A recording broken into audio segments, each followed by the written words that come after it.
and welcome to the Future Borders Coalition webinar, Lessons in Leadership from the Canadian Border Services Agency with former CBSA President John Ossowski. My name is Laura Dawson, and I'm the Executive Director of the Future Borders Coalition. The Future Borders Coalition is a bilateral, multimodal organization dedicated to making the US-Canada border better for travel and trade. Before we begin, I want to remind you about our Transportation Border Summit on October 13th in Washington, D.C.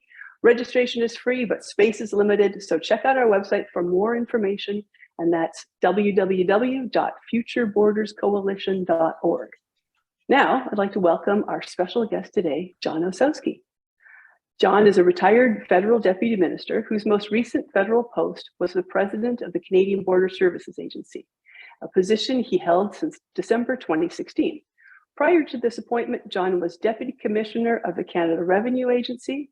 He also held senior positions at Public Safety Canada, the Treasury Board Secretariat, and the Communication Security Establishment Canada. Never one to let the grass grow under his feet, he took a very short vacation and then accepted the post as Managing Director of PwC Canada. And John is also the newest member of the Future Borders Coalition Advisory Council. Welcome, John. Thank you for joining us. My pleasure. Great to see you. Great to see you too. So John, as a career government official, how have you found the transition to the private sector? Have you found any surprises or lessons learned? I wouldn't say surprises. I mean, obviously, we interacted with the private sector all the time. It's a fascinating organization, PwC, and I really resonate with their purpose, which is to build trust into society and to solve important problems. And so, you know, there's a lot of synergy there with what I spent over 32 years with doing the government. A lot of really smart people, a lot of great opportunities to help government, you know, be the best it can be. And so I'm really enjoying the start anyways. I've been there for about a month now, and there's a lot of onboarding activities to do to protect independence and risk management, but it's a great team and I'm really enjoying myself. And I'm only working 3 days a week, so it's actually not that bad. A relaxed approach. Good. Well, they're lucky to have you. So back to Canadian Border Services Agency. The work of CBSA is to keep Canadians safe while facilitating the free flow of travelers and trade. And this work is challenging at the best of times. You've got a 9,000 kilometer, let me repeat that, 9,000 kilometer shared border with the United States that's under your watch, plus travel from all corners of the world coming in, travel and cargo from all corners of the world coming in and out of Canada. You've got a very complex and multifaceted organization. And I'm sure when CBSA officials go to work every morning, it's always something new and always something different. What do you wish more people understood about Canadian Border Services Agency? It's a great question. You know, it is a very complex organization, and I think people think of it just in the simple terms of crossing the border and showing their passport or their Nexus card and, you know, carrying on their way.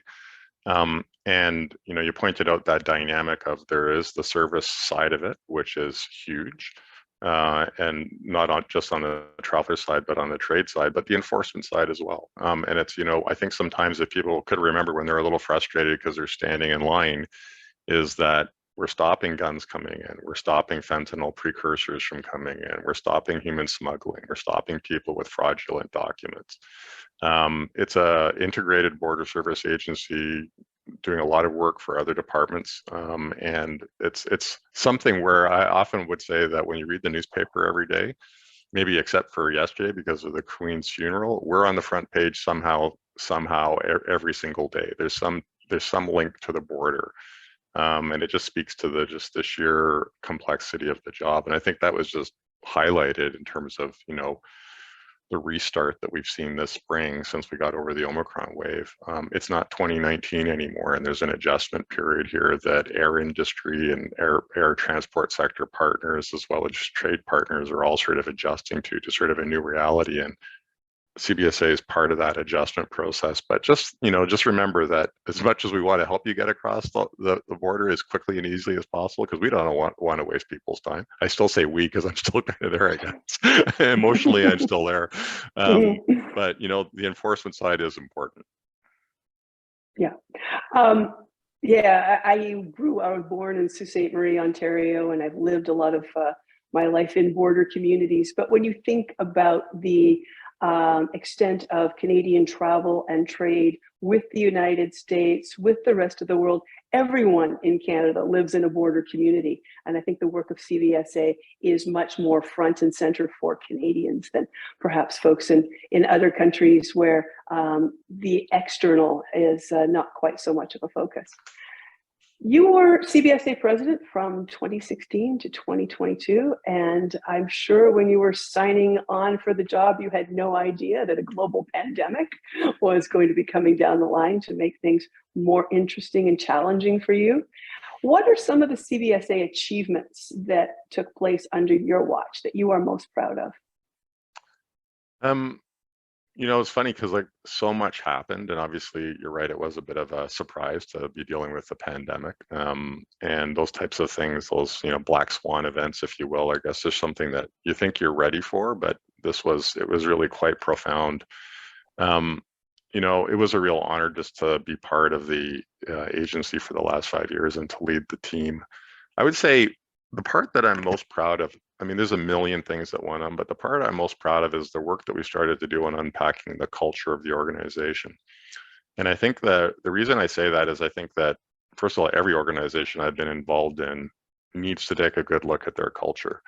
And I think, the famous line of culture eats strategy for breakfast is really important for people to remember. And I think the biggest advantage of that, and that we started that process early, and it's going to take time to complete, and maybe it's never completed, but we started that series of conversations that really helped build trust. And I think that what I'm most proud of is that trust and that conversation that we started to have in the organization. It's a tough organization. There's a big frontline population that have a very tough job, and you got the headquarters folks and the political interface. And you've got a lot of different pressures to try and sort of get it perfect every day. And unless you have that kind of ability to sort of talk and trust and respect each other's points of view, you're not going to advance the mission. And starting that conversation, I think, really helped. And I think it helped as well, just in terms of the adjustment around the pandemic, in terms of even the impact it was having on our own officers. In the early days, we didn't know much about this disease, and the officers were there on the front lines, still processing commercial travelers mostly, because obviously air travel and the land border kind of got shut down, except for the trade side. And it was hard. It was hard on them. It was rapidly changing environment, and I think that everybody leaned in to sort of support that front line. And I think that work on culture sort of allowed those honest conversations to happen. And by no means was it perfect. But it was something where I think the team really stepped up and provided those necessary services to Canadians and travelers that were allowed in, and are continuing to be allowed in as sort of the pandemic sort of continues its evolution. Yeah, as you say, organizational trust is so important. I mean, those folks were the frontline workers in a period of great uncertainty, and to step up as they did, they would need to know that their leaders had their back and that they were making sure that they would be safe and looked after in the disposition of their duties. In that period, while you were CBSA president, are there any initiatives that you wish you could have made more progress with? Lots, but the biggest one I get, obviously I think the pandemic just slowed everything down. So when I arrived, there was the beginnings of a vision and a strategy for how the organization needed to evolve. And we called it CBSA modernization. And it actually ended up getting funded in budget 2021.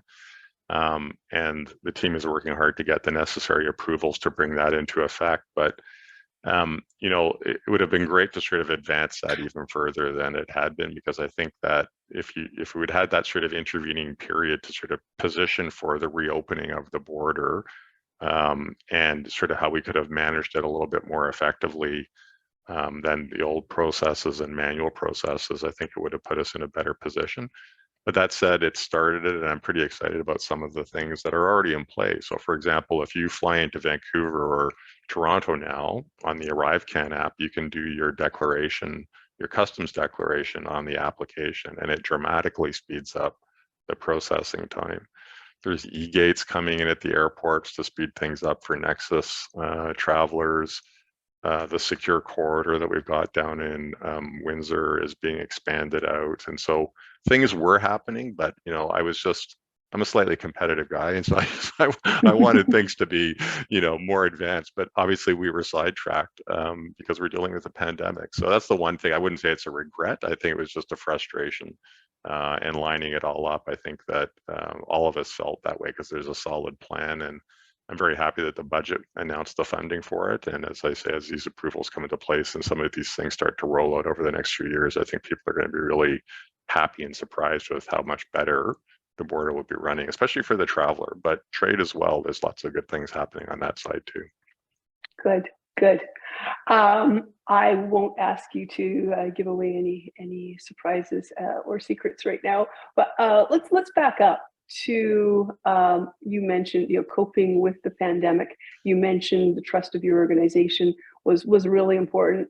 I know that leadership is an important issue for you and something that you have spoken on and written about. If you were to be writing your textbook on organizational leadership, what would you say are the lessons that you drew from the global pandemic?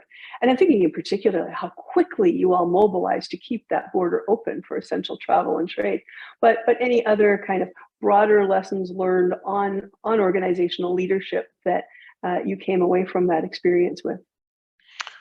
Yeah, so aside from the culture piece, which I previously mentioned, and which I think really helped with the resilience that's required, especially for something that lasted 2.5 years. I think the part that we'd also started to work on was, knowing who you are as a leader, and character-based leadership, which is something that we've embraced out of the Ivy School of Business. Has just been fundamental throughout the organization, and people understanding who they are as a leader, and more importantly, how they exercise judgment, and looking at themselves in terms of that exercise of judgment. And when you're in a high pressure situation where no one really knows what's going to happen, that exercise of judgment is super important. It's super important every day as a leader, and the reality is everybody's a leader. And having those skills and that insight into who you are and how you behave and how you're seen to be behaving as a leader, I think are really important. So, lots of lessons learned from the pandemic, right? I mean, we would, try and be very clever about stopping travelers from a certain country or traveling from some place. But, I think I might have coined the phrase, travelers are like water. They'll find a way, right? And so you have to always be ready for something else or some other sort of nuance that you weren't expecting.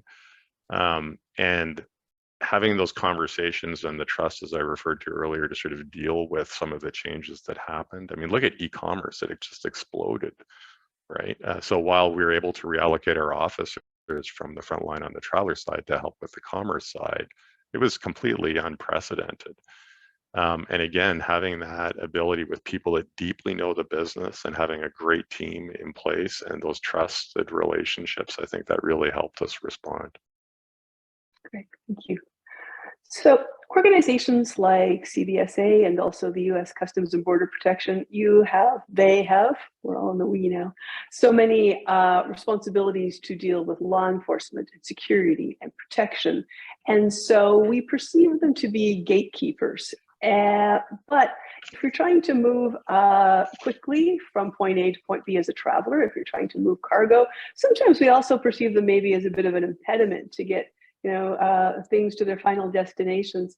We hear from our FBC members that they would like to see CBSA as contributing as economic drivers to our North American economy and helping to facilitate trade and travel. Do you think that's a realistic expectation? Absolutely. And I think that's something that the both us and CBP are striving towards. And I remember the day after we shut down the border, I sent Minister Blair a picture of the Ambassador Bridge still full of trucks, because everybody was afraid that the supply chains would stop. And that's something that both sides kept going despite the sort of limitations that were put on traveler. Everybody gets that, and every time I briefed a new minister, whether it was, when when I arrived, it was Minister Goodale, but certainly when I greeted Minister Blair and Minister Mendicino, the first thing I said was, we're an economic department.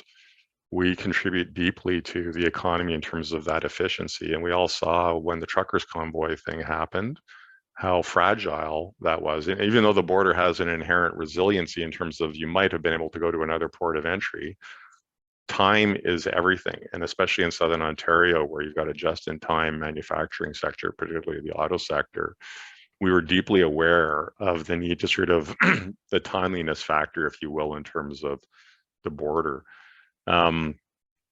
So, I think that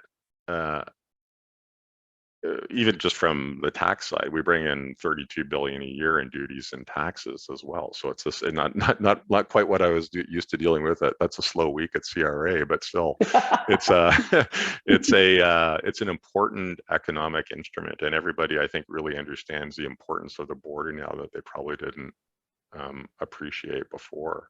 So I think really now, as we move forward, it's about taking advantage of the technology to manage risk better, and bringing those tools to our frontline officers so that we can augment their decision making, so that they're not wasting people's times unnecessarily, and that they are legitimately letting those that have the right of entry and that are meeting all of the entry requirements into the country.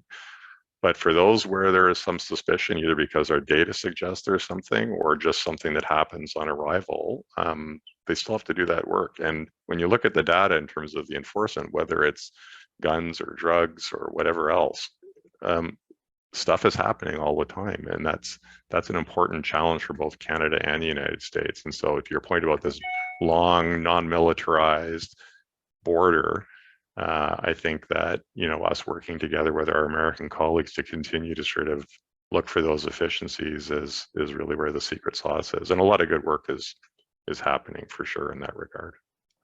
Yeah, on the issue of digital tools at the border, that's something that we at FBC have been very active in examining and talking to our members about.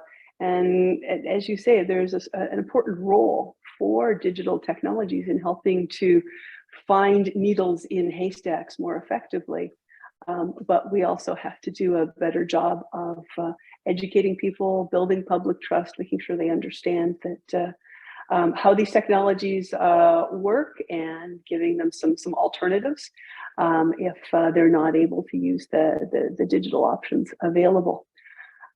In a few minutes, I'm going to be rolling over more into our questions, and I see some great questions coming into our Q&A box. If you have questions, now is a good time to put them into the box. And since I see one that is directly related to what John just said, I'm going to jump the gun a little bit. One of our FBC members wants to know, what do you see as the top priorities for CBSA in facilitating trade across the border? Well, a lot of good work is happening already. As I mentioned, Secure Corridor, where we're taking advantage of data and the FAST program and facial recognition. If you've ever seen it down in Windsor, and there's probably a video of it somewhere, the truck barely stops. It literally just slow rolls through the port of entry as all of that data gets collected and validated very quickly by the systems. Where we have the ability to sort of look at information in advance and sort of de-risk it, if you will, then the faster we can make it go across the border. The challenge at the land border, obviously, is that we don't know who's arriving in advance necessarily. And we have to sort of deal with it in a very short period of time. And that's where it's really tough for the officers, because we have some data, but you don't have everything, right? And there's other things that might be happening that sort of twig their suspicion about something.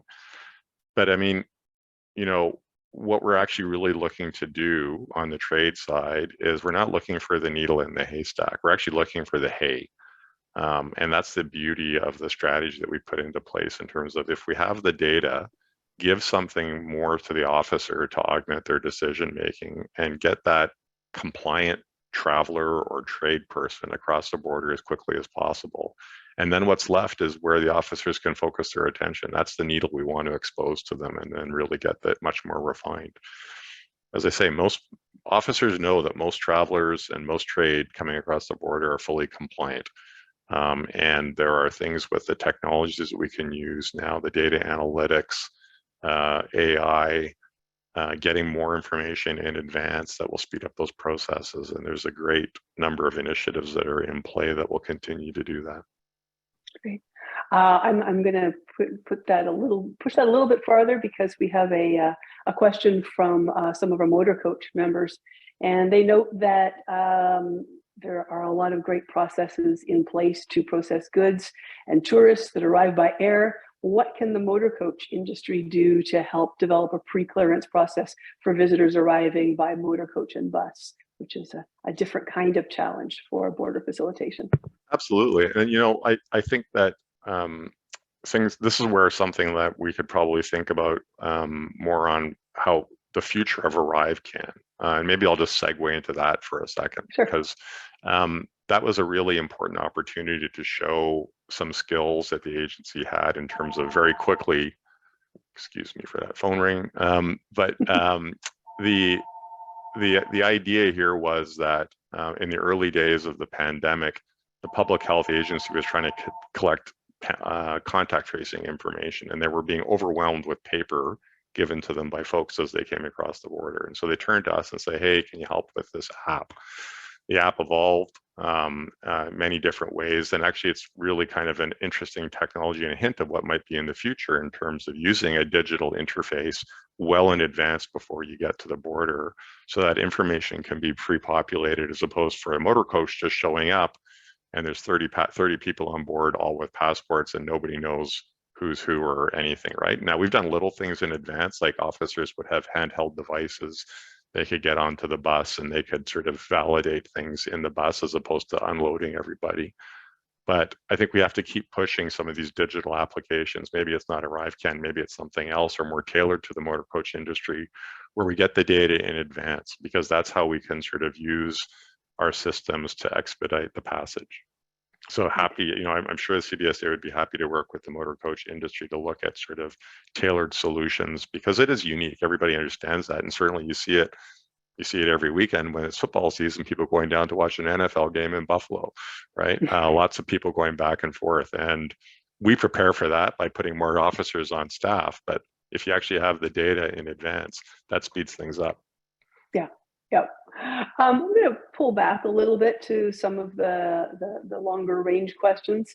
And I wanted to ask you about US-Canada collaboration, where it's been, where it's going. Future Borders Coalition, our whole reason for being is because we believe that it's possible to more closely align US-Canada border processes and greater levels of cooperation to make it easier for travel and trade. But tell me about your experience, both as CBSA President and a long-term official with the Government of Canada. How has the vision for US-Canada border management evolved since 9/11, and where does it need to go? So obviously, it was very different pre-9/11, as people probably might not even remember, right? My Yeah. kids weren't even around for 9/11. So they're kind of just used to the way it is now. And so obviously it hardened up pretty quickly. And then I think we've spent a lot of energy trying to work to loosen it up and make it something that's a little bit more of a risk-based approach. And I think understanding the risk is probably the biggest thing for both organizations to understand. Now, I would say, in deference to my American colleagues and friends, they have a very different challenge on the southern border. In fact, I was reading in the New York Times this morning that I think this past year they had 2 million illegal undocumented migrants show up at the southern border. That's just massive, and the risk around that is huge. But we need to keep advancing, because, well, I guess to finish off that, the northern border is different. It is a different sort of paradigm in terms of the threat risk environment for them. And I think just keeping to sort of have that conversation on the risk-based approach and how to manage that risk, which you'll never get to zero in a coordinated way, is where there's real fruit. I think that we can do a lot on service improvements together. I think the real challenge, quite frankly, is we're both on different political and financial cycles, right? And sort of getting those investments lined up. Even what we were able to do in the pandemic, we had our order in council regime, and the US had their regime for various stages of the pandemic, and we were generally synced up. And I think that made it easier for travelers to sort of understand, okay, here are the rules now. Although some states had individual variations, but at least there was a fair bit of coordination in terms of making that a little bit more synced up.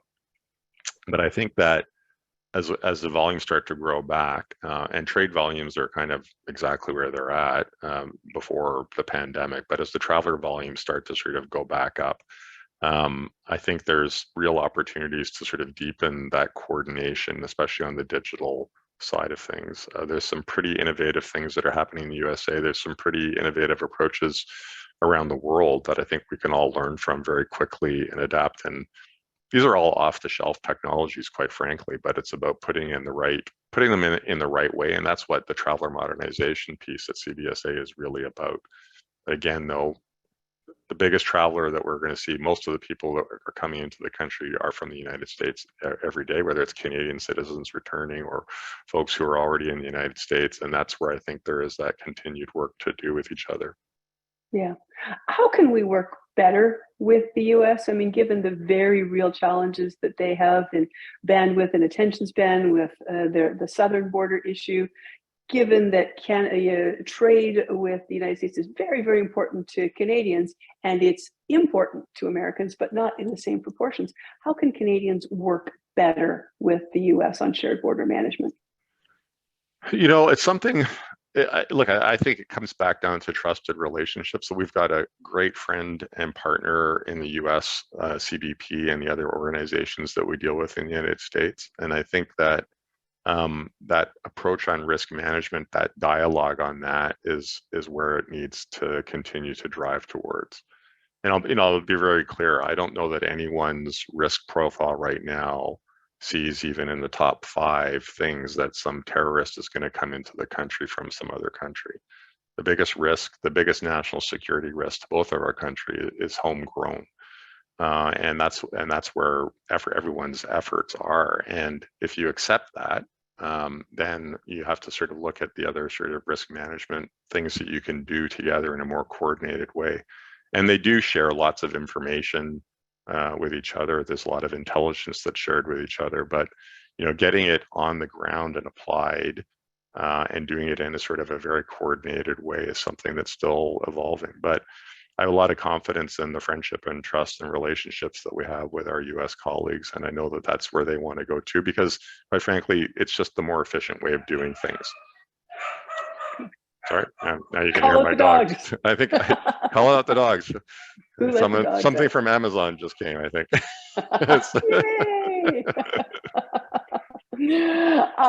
We are delighted that you have agreed to be part of the FBC Advisory Council. This, in addition to FBC, which has more than 200 members from all sectors and modes of transportation in both countries, we have a group of very smart individuals, wise and experienced folks like yourself, who help us to figure out direction, next steps, what are the most important things we can be working on. So that's my question for you, John, is we as an organization, FBC, has lots of big visions for the future, but in practical terms, how can we and other organizations like us contribute better to bilateral coordination, planning, and delivery? I'm just going to apologize for a second. Oh, the dogs seem to have settled down for a second. Okay, so that's, if you hear them, please excuse me. There's an Amazon driver out there. Please leave it. I think, and I'm new, and first of all, I'm grateful to be on the FBC Advisory Committee. I think there's a lot of great perspectives to be gathered from the other members. And I think that if I had to sort of say one thing, well, I would say two things. Certainly the summit, I think, is a real opportunity for people to come together in a way that they haven't been for the last couple of years, to sort of really share ideas. I think that there's a real need, though, to bring some focus to the priorities. I think that, there's so many different things that we could be working on. And like, what are the ones where we can really pick some low-hanging fruit together and drive that to a successful conclusion? And I think that's really a role where the organization, the FBC, could sort of help and say, okay, so how do we map this out together with all of the industry stakeholders, the trade train partners, the travel sectors, whoever it might be, and say, okay, what's the one that we should sort of focus on, and then have the organization, CBP and CBSA, sort of assess their readiness and try and pick something and just start knocking them off the list, right? Because sometimes I feel, now that I've had a chance to come up for air a little bit, everything was a priority all the time, right? And especially in Canada, where you got a minority government situation, it's hard to get things done. Let's really try and focus in on a few easy things that are wins and doable. And I think the FTC can really help sort of just winnow that big long list down to something manageable and get some agreement together to sort of make some progress. It's happening anyways, but I think there's a real opportunity to sort of manage that conversation or help bring people together. Yeah, thank you. I mean, when we're looking at it, we don't see bilateral irritants or disputes. What we really see, for the most part, are challenges in information and coordination, and bringing the right people to the table and making sure that the right decision makers are tuned into the issue. And I think that is something that we can contribute to, and we are contributing to. We've got a lot of smart people who are putting in some interesting questions into our chat question round. Are you ready for a lightning round, John? Sure. Okay. For 500, no. One of the questions has to do with working with unions. You mentioned earlier how important organizational trust and the culture piece was, both for CBSA as a whole, but also managing COVID. Was there a particular role in working with unions in managing the evolving challenges of COVID? Absolutely. It was a very important conversation, and it really progressed, I thought, quite fundamentally over the last couple of years. And the union had a change in leadership, but we quickly established a good rapport with Mark Weber, who's the new president of the CIU. And I think just in terms of just some of the basics, right? Do we have the right PPE? Do we have the training for the officers? Have we got ourselves organized properly? And I think they were great partners in that. And that, obviously we have our differences sometime, but I think there was a really good dialogue and an open dialogue with them about things that needed to be managed. And I personally met with them every couple of weeks with my head of HR to sort of discuss issues that were top of mind. So I think that relationship evolved a lot. Good. For me, I'm trying to forget that COVID ever happened, but a lot of folks are looking back and saying, what are the lessons learned, and how did you all manage uncertainty and sort of a situation that was changing not just day to day, but hour by hour?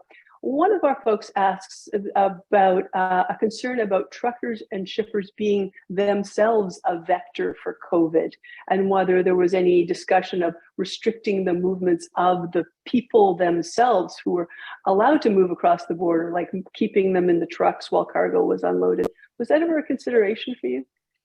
Absolutely. And, we were driven by the public health advice at the time around that, but obviously it had to be balanced against the need to keep the supply chains moving, right? So at the beginning, it was very restrictive in terms of the truckers coming in, where they could go, how they would manage themselves when they were in the country, excuse me. And so I think that, as I said, I think people will sort of look back now and say, okay, well, how big was that risk? Right? And could we have done it differently in terms of managing it? I mean, I think that there's a lot around masks, for example, that people were sort of fighting about at first, about whether or not they were useful or not in preventing the spread. And so some sort of basics around and getting some agreement, getting some broader societal agreement on the things that really made a difference versus not, I think will be a huge step forward in terms of the next pandemic. And I'm sure that we'll face another one at some point in time. And sort of understanding the truckers and others as well about what really works. And again, recognizing it's not going to be 100% risk mitigation, but how would we do it differently now? I can see a lot of differences that we probably would have made, right, as we had worked our way through all those, especially the early days where there was just so many unknowns. Right. A question related to disease, but in a slightly different aspect, is related to protection for agricultural products and diseases, pathogens being brought in from travelers in airports with things like foot and mouth and other things that are hazardous to our food chain. Is this an issue that took up thinking and time when you were at CBSA? Absolutely. Yeah, particularly around things like African swine fever. So total ban on pork products coming into the country, particularly from Asia. So a lot of education with Asian countries and travelers to make sure that they didn't bring that type of thing over. People still tried to do it. And, you know, that's why we have our trusty beagles out there, the ag dogs, as we call them, sniffing around the luggage on the airports. So important conversations, because some of these diseases in the agriculture sector can move very, very rapidly, and it could be devastating for Canadian pork industry or other industries. And so work very closely with the Food Inspection Agency to sort of manage that risk. And sometimes it's zero tolerance, as in the case of African swine fever, and other ones. You know, you're always going to have some stuff coming in, as we saw during the pandemic. You can't stop it, but you can do things smarter and educate people as to what the entry requirements are, to sort of reduce that risk. Right. What are your insights towards fully digitizing all aspects of declaration requirements for Canadian airports and moving the physical passport to a digital format? I think it's the only way to go. I think, you know, and I'll stream back here. So again, when I arrived, the issue that the agency was having trouble dealing with is just the growth in volumes, and that you've got a physical infrastructure that can only, a funnel, if you will, that can only process so many people at a time. There's only so many kiosks, there's only so many ports of entry, there's only so many aircraft landing slots. And so you're trying to force increasing number of people through that same size mesh all the time. The only way to manage that is to take advantage of the information that you already have on travelers. And so the organization, take you, for example, or every time you've been in and out of the country, there's a record, which you can actually access if you want. You can put in a tip request and ask for the record of all the crossings of the border you've got. But we have that record as well. And so we can say, hey, Laura's crossed 20 times in the last 10 years. She was pulled over randomly to secondary twice and nothing happened. There was no resulting sort of enforcement action. She's a very low risk traveler. And so when you fly in next time, the type of information we want to feed to the officer very quickly is to say, hey, here's a very low risk person based on all the data that we've got.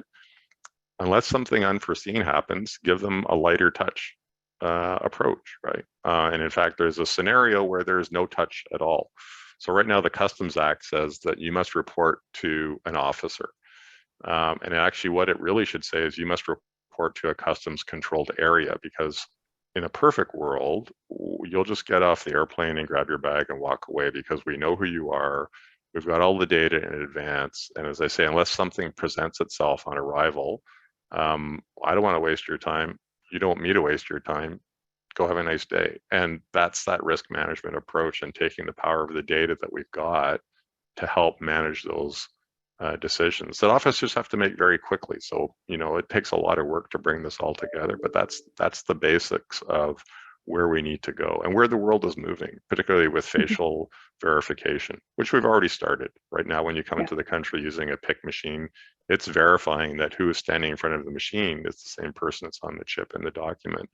That has sped things up and gives us the assurance that you are who you say you are.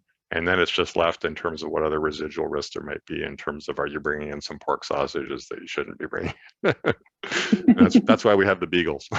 Yeah, I love the beagles. I've got a couple of questions that I'm going to combine into a single question. And the broad theme is that CBSA and CBP collaboration during the pandemic was awesome. It was integrated, it was responsive, it was fast, but you all had other agencies that you had to coordinate with, that you had to bring into the process. Some of that was more of a challenge. One of the folks on our chat box mentions collaboration with Public Health Agency of Canada. What are the lessons learned from either border management or organizational standpoint about that kind of broad intergovernmental and intragovernmental coordination in that kind of a situation? So, I think there will be lots of lessons to be drawn from this. The government very quickly said we were taking a science-based approach, and that drove a lot of the decision makings from the evidence that the Public Health Agency had and what they were seeing from their international partners about how they wanted to manage it. Could it have been done better in retrospect? Likely, but given the information that was available at the time, I think they did a pretty good job.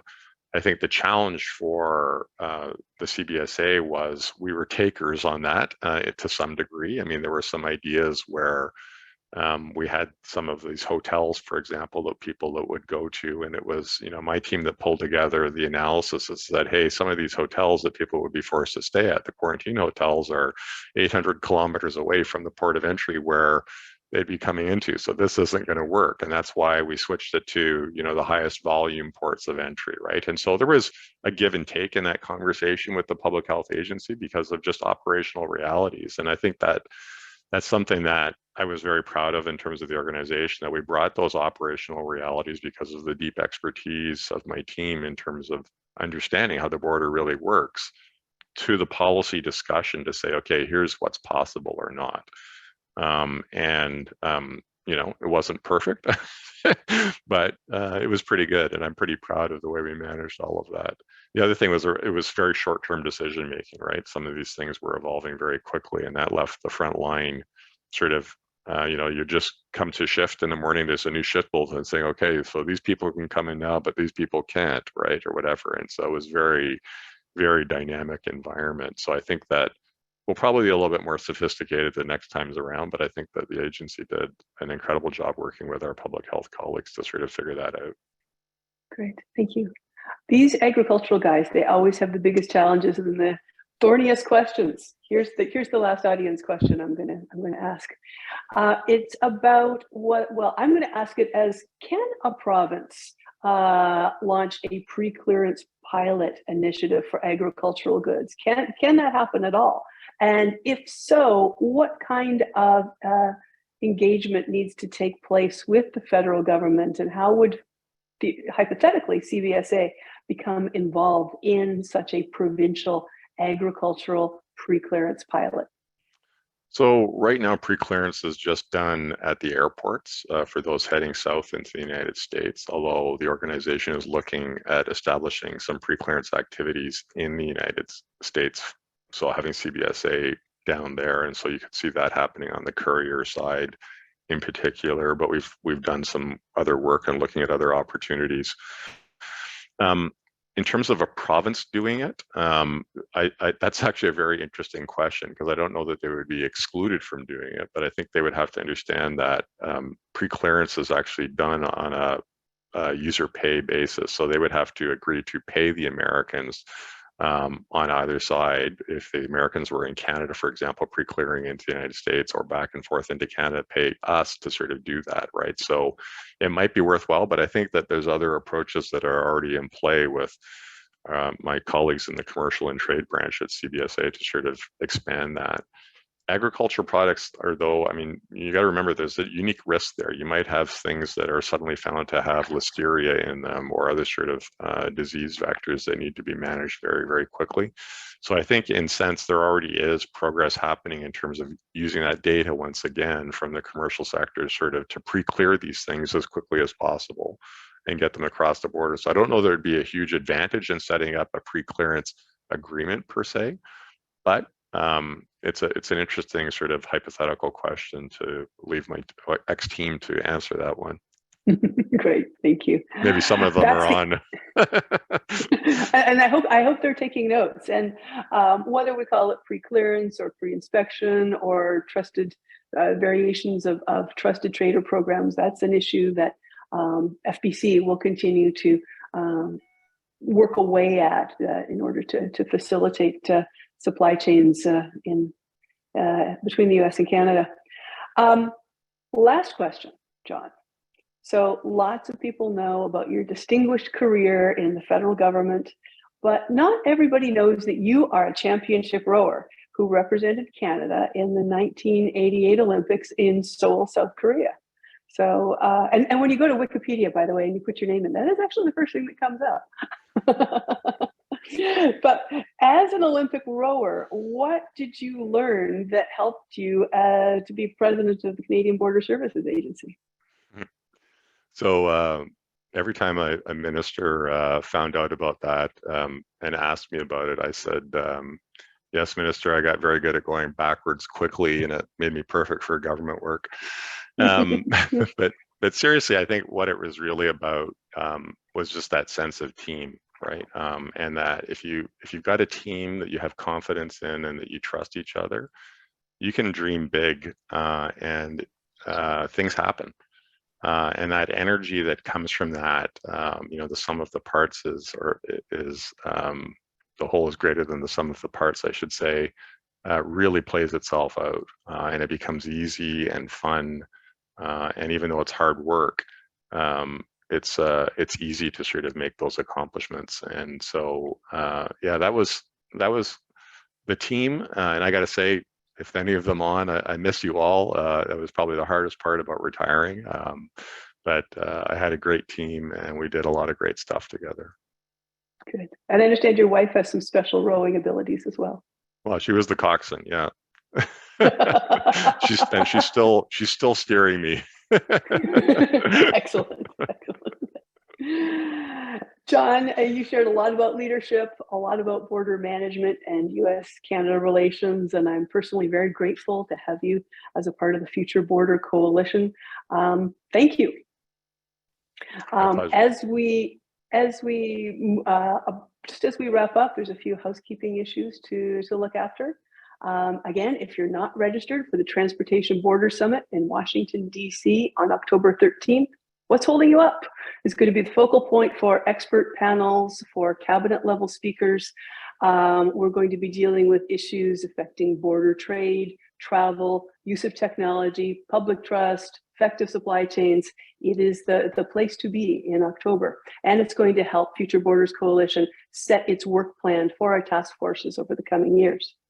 Secondly, if you want to know more about FBC's research and positioning on digital technologies at the border, I invite you to check out our recent white paper on border digitization prepared by Interbusiness Consulting. Both the summit and the registration link are available on our website, which is www.futureborderscoalition.org. And finally, much appreciation to our guest today, John Ossowski, and also to our events coordinator, Hannah Rennie, and our operations team, Intervistas, and to you, our audience. Thank you so much. Thanks, Laura.